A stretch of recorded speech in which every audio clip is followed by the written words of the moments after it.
Well, Gerald, thanks very much for talking to us on Club Focus. You've taken over at McGowan's Tolka Rovers. What enticed you to the club? Uh, After I left Drada, I said I was going to take some time off, but then I got a phone call from an ex-player of mine. He was going down to join, and he said, "Would I be interested in maybe, talking to the people from Talking?" And I said, "I'm always interested." So that's how I got kick-started. Once you have the itch for coaching, it's hard to say no, isn't it? Yeah, the bug is always there. It's always there. And I think if I'd have stayed out any longer, I probably would have. It probably would have I'd done it for good. Who knows And, when I would come back? and of course, you were with Drogheda Wolves for 5 years. How much of a wrench was it leaving the club there? Yeah, it was tough, but it had to be done. Like I said, myself, I think I needed a bit of a kickstart, and I think they wanted to sort of maybe go in a different direction as well. Even though we were winning everything around us at the time, in the 5 years, I think we only lost like 8 games. So it was sad to go, but it had to be done. It'll be a bit strange, no doubt, facing them when you do get up and running in the National League in Division 1. Obviously, you would have been there for the 5 years, helping them set up and gear up for the National League. Being a competitor, it's never strange facing it. I take it on just like playing against any other opponent. It can't be personal, and you just gotta let everything else sort of fall by wayside and just get the job done. I don't think it'll be hard at all. It'd be good to see everyone, but again, like I said, I've taken on a new job, and my job there, my thoughts and my job there would be to continue the success. Let's talk about your career. You've obviously had a few clubs and gone through a few counties and stuff like that around Ireland since you came over here. You've played Neptune, Tralee, Sligo, Belfast. How much has Irish basketball given you? It's given me everything. I came here as a young man, almost as a boy, and ended up becoming a man. So it's given me a lot. All my kids were born here. This is home. This is home. So basketball has given me a lot. It's carried me just not to Ireland, but I've been all over the states. And so and to be able to travel across the pond to continue what I love to do it's a blessing and a gift. So I must carry that on. Like the little knowledge that I have, I just think it's a part of anyone that's been involved in the sport as long as I have, to try to give back as much as you possibly can. You've seen the highs and lows of basketball. Obviously, it was very big in the 80s, and now obviously the drive is to get there again. What does it need to do to get to those heights again? Well, I think it's in the right direction. It's just that I think it's going to take kind of a bit more outside help for us, the governing body of sports altogether in Ireland, to sort of see that again. If we reach it, it'd be great. It's a pity because a lot of the kids, they only know basketball of today and not realizing how big it was. It was just as big as any sport in the country at the time when I came here. And I just think we got to get the governing body of sport, people that are involved in sports, the governing body of it, to get more involved in it. Even just having a shutdown as being announced being elite at one moment, and then that is kind of taken away from us. It just kind of shows you where we kind of lie on that pole. And I it's a great game. Just like all the other sports here, I just think if it's given the right opportunity and chances and has the right backing, I think it can be there again, because the talent is there. Yeah, I mean, the talent has grown tremendously over the years, as I've seen. You mentioned the challenges, obviously the halt and the start of the season. What challenges have you found as a coach with COVID? Preparing your players, and then obviously gearing up for the big start, and then obviously the dramatic pause. Well, being right there at the doorstep, the season was about ready to start, and just watching, of course I was deflated, but, watching the guys that put in the work with you behind the scenes and on the scenes, it's just, it was devastating. I just think we're going in the right direction to sort of have a fantastic year, even through these hard times. Just to have it all pulled, from underneath the feet at the last minute, it was kind of disheartening. And, talking to the coaches and even the players, I try to talk to them, daily. A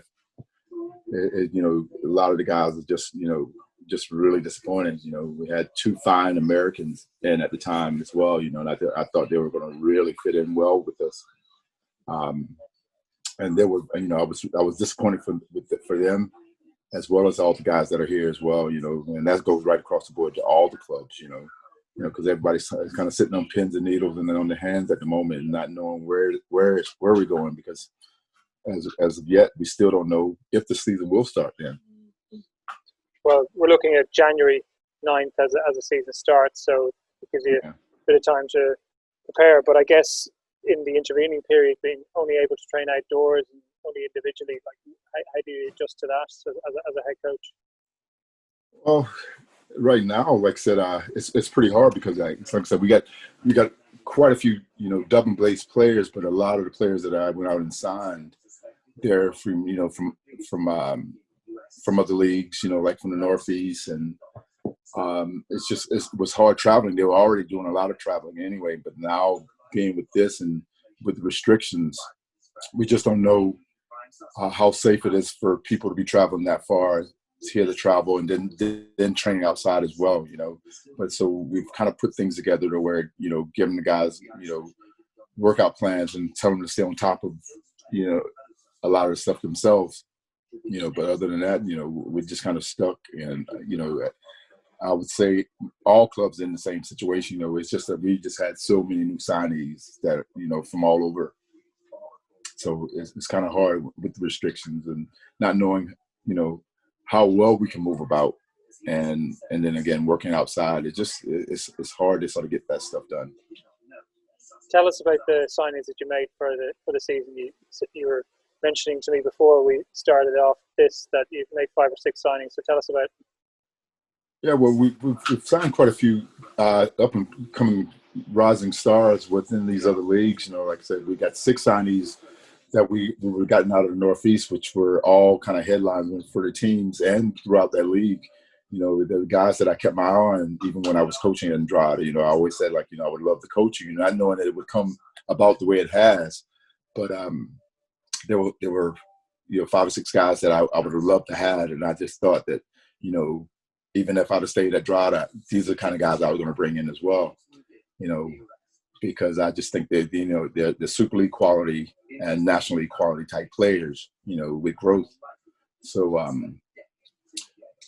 we got 3, I think it was 3 out of Dundalk and a couple out of Dunshaughlin and 1 from Monaghan. So there's guys that are traveling quite far to look to play with us, and again, we were all geared up and ready to go. And with the 2 pro players that we brought in, they seem to mesh really, really well. Very athletic, very athletic team, very, very strong team, very big team. Again, like I said, it's all about, us putting out, all of the knowledge together and mixing and having a great blend with everyone. How difficult is it to integrate a high number of new players into a squad as you try and prepare for a new season? Well, if you have a format of sitting there saying like the things that as coaches, we just figure, we put together a really good coaching staff as well. There, with the coaches that are with me, the 3 other guys there, we all sort of get together and we talk about, exactly. I sort of put across what I'm kind of looking for, and then having them kind of integrate the stuff that they have as well. So it's a mesh of all of us, which you will see. I think it's going to be a high quality of basketball that we're gonna sort of put out. I don't think it's hard at all once you got people that have good backgrounds and knowledge of the game, and which I think we've gone out and we found that within the players and definitely the coaching staff, and it starts there first. So and the guys are really starting to respond to it well. As I said, we were quite, knocked back there when we were told that the season was going to start a couple of days before when it was supposed to start, because we were revving up and ready to go. What kind of brand of basketball do you like as a coach? What do you like to bring to the court? All up-tempo stuff. I've had a couple of my college coaches to come over and they've done my camps and things like that. And I've kind of brought, I'm an extension of anyone that I've ever come across, from my parents to my teachers to coaches, to everyone. It's going to be up-tempo from, the defensive end right to the offensive end. We're going to sort of put it in people's faces. Like listen, if we can, hoping that we'll set standards where, people have to keep up with us. And if that's the case, it's going to be a high quality kind of game. We like forcing things and then putting points on the board. You seem quite excited about the squad that you've assembled. The team finished 10th last season. What would be the goal then this season? Finish first. It's there's no other way around it. Any squad that I ever played for, any squad that I ever coached, that was always our intentions. Is that be leaders. If that puts us first, that's great. If not, we just continue to push and work at it until we can actually get there. But that's our intentions. We want to set standards and be at the top of those standards. And what other challenges, bar COVID, have you found, in terms of going into the club? Obviously being new into the club and trying to get up and running and get your feet under the table. I don't find too many challenges. Like I said, I'm just motivated to sort of get started. I just being around the game. Like I said, I've always been taught, like, listen, what's ever in store for you or what's ever put in front of you, you just have to go at it like you would go at any job. You have to put up, have to be all in and be willing to definitely embrace your failures more than you embrace your successes.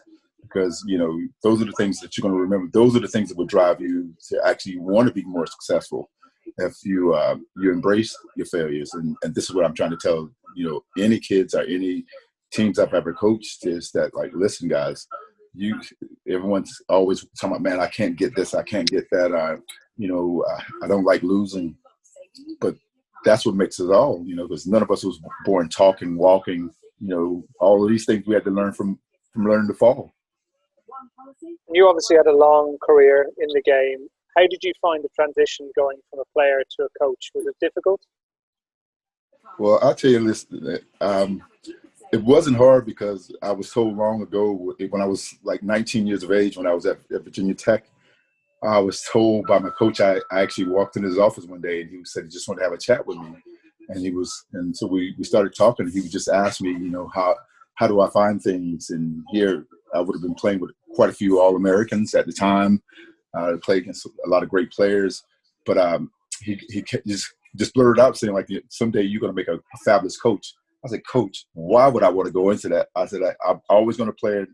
I'm always going to be a player. I always want to be a player until I can't play anymore, but I don't think I'll ever go into coaching. He said, someday you understand what I'm telling you.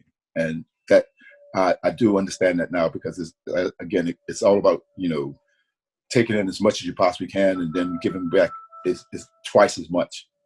What do you think he saw in you as that 19-year-old? Because I was inquisitive.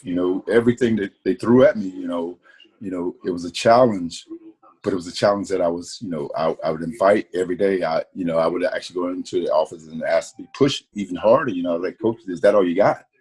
Were you the pain in the locker room for any head coach? You were constantly bugging them to push you harder? I would say all of them. I think all of them would have said that about myself. Not so much as being a pain, but I got to, as they would call it back in the day, I was a gym rat. So any free time that I had, there was no free time. I went everywhere. I would have books in one hand and the ball in the other. So any free time that I would have, I was sitting there. It could be reading or whatever. It could be just sitting out watching telly and I'm bouncing the ball through the house or whatever, But I just wanted to get better. I just had this hunger for knowledge, wanting to know more. and how to integrate that and making myself better and the people that were around me better as well. You mentioned your college career. In high school, you came up against some guy called Michael Jordan. He went on to do a few decent things. What did you make of his documentary? Did you see a lot of things that you would have seen growing up in high school? Did you see that kind of drive and attitude in him? Well, I was sitting there watching it with with one of my youngest daughters and the little man and the missus and a few friends, and it was just so inspirational to the point where I think I watched every night and I almost had tears in my eyes through all those hours of watching it, because it reminded me so much of home and how I grew up, and watching a lot of the people that were in that documentary, knowing a lot of them personally and playing against a lot of them as well. It was just so inspirational. And I think, for the game of basketball, it gave everyone that kind of perspective of, what it takes to sort of be, a leader, to be the best you possibly can be, and got to see a side of, a man that no one got to see if you didn't know him, and you got to see, the sacrifices that he made to want to be the best that he can possibly be, to end up making him one of the best that's ever played the game, if not the best that ever played the game. It was just inspirational. It gave me a buzz again. It's what kind of woke me up as well, almost, to say, like, listen, I can't sit back and not want to coach anymore. I guess it was a bit of inspiration during the lockdown. It came up on Yeah. Netflix during the first lockdown. Have you seen, though, day to day, in terms of, have you seen a spike in interest since, or has that kind of tapered somewhat since? Of course, I think it's inspired a whole nation, if not the whole world. As far as, like, if anybody's watching, like even my neighbors, they would come out, and some of them actually would, they would come up saying, are you watching it? Some of them, we brought the projector out, we put it on the back wall in the back garden, and we sit there and we watched many of the episodes, and hearing them watching, saying, I've watched it over and over and over again. That just tells you these are people that don't even play the game of basketball, but wanting to get the game of basketball. And some of them even going out and starting to Google some of my work as well. It was just amazing. Like I said, I think you asked me a question there earlier about myself, and I said I really don't like talking about it, but having one of my neighbors, he's a police sergeant, and he said, like, man, I didn't realize exactly who you were until I was kind of told, and then I went out and I Googled you, and then he started talking about the shot, and he was like, you don't say very much about it. And even after him saying it to me, I tried to divert the conversation to something else, about the game of basketball instead of myself, but I did, I think it sparked an interest, hopefully not just, curiosity for people that don't play, but definitely for the kids, the up and coming superstars of the country. How often do you get asked about the shot, that buzzer beater? To be honest, almost daily. But again, anytime I'm kind of involved in basketball and someone actually finds out exactly, not just saying like who I am, because I'm no one, but it comes up quite a bit. But I try to tell people, like, listen, I was a lot more than a shot. So because I put a lot more work into the game than a shot. But it's great to have that memory, But like I said, I think, my legacy of playing the game of basketball is it does not for myself. It doesn't just come down to one shot. Yeah, you don't want to be defined by one instance. You have a long career in the game. Yes. And in terms of one of the things that's really come to prominence this year is Black Lives Matter and the whole movement there. How much have a change have you seen in Ireland since that's kind of come up? Do you think there's been progress? Well, I can tell you, a good friend of mine, which you probably know, Calvin Troy, we speak daily, right? We don't live that far from each other, but we try to talk to each other. We talk to each other every day. But when we first came here, it wasn't noticeable because, like I said, we were kind of set on pedestals. It was set on, not a pedestal, but, we were kind of looked at as athletes and nothing other than that. So I didn't see much of it. It's only when my kids start to grow up and some of the things they would hear. I have a daughter now, Erica, Cody, which is, she's pop star here in the country at the moment. You know, she's doing quite well. And so she's. Did she get the singing voice from you? No. No, I don't know where she got it from, but she's always wanted to do it. Of course, she played the basketball as well. I thought she had a lot of talent there as well, but it was something that I always knew that she wanted to do from the time she was speaking. She said she wanted to be a singer, and where it came from, I really don't know. But she's been kind of doing that since that age, and she's put the work in. But she's the one that sort of brought that to my attention. You know, even when they did that article on her, and she wanted me to come down to take the photographs and speak on it. And I said, personally, I couldn't speak on it a lot because I haven't seen a lot personally. You know, I've seen things around me, but, you know, it's never been kind of something that attacked me personally. But I know it is here. But I think it's more of people that just need to be educated. Not saying they're uneducated, but educated and, you know, how to treat others. If they want to be treated one way, they should want to treat all that way. It's just the way I was raised. You know?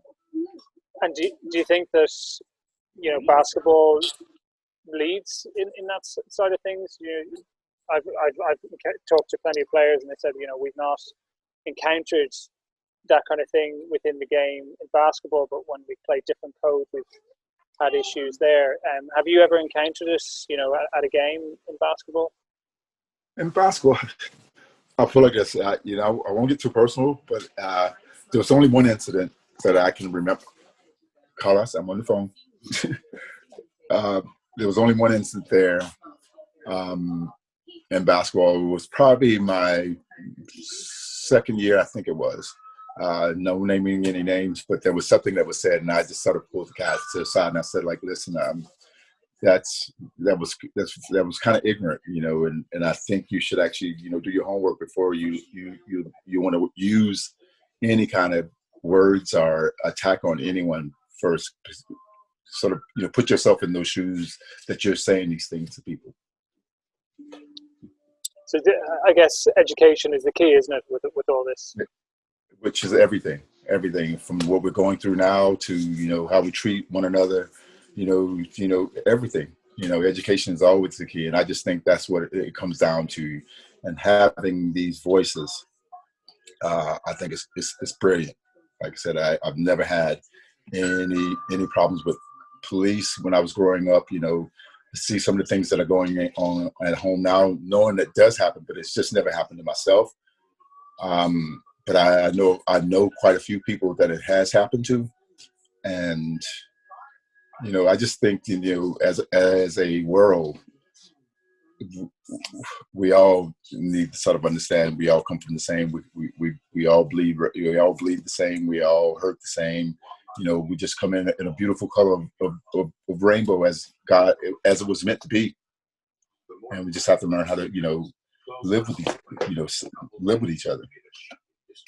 So when you look back at 2020, obviously you've had that, you've had COVID and your challenges, you changed into a new role with Tolka Rovers.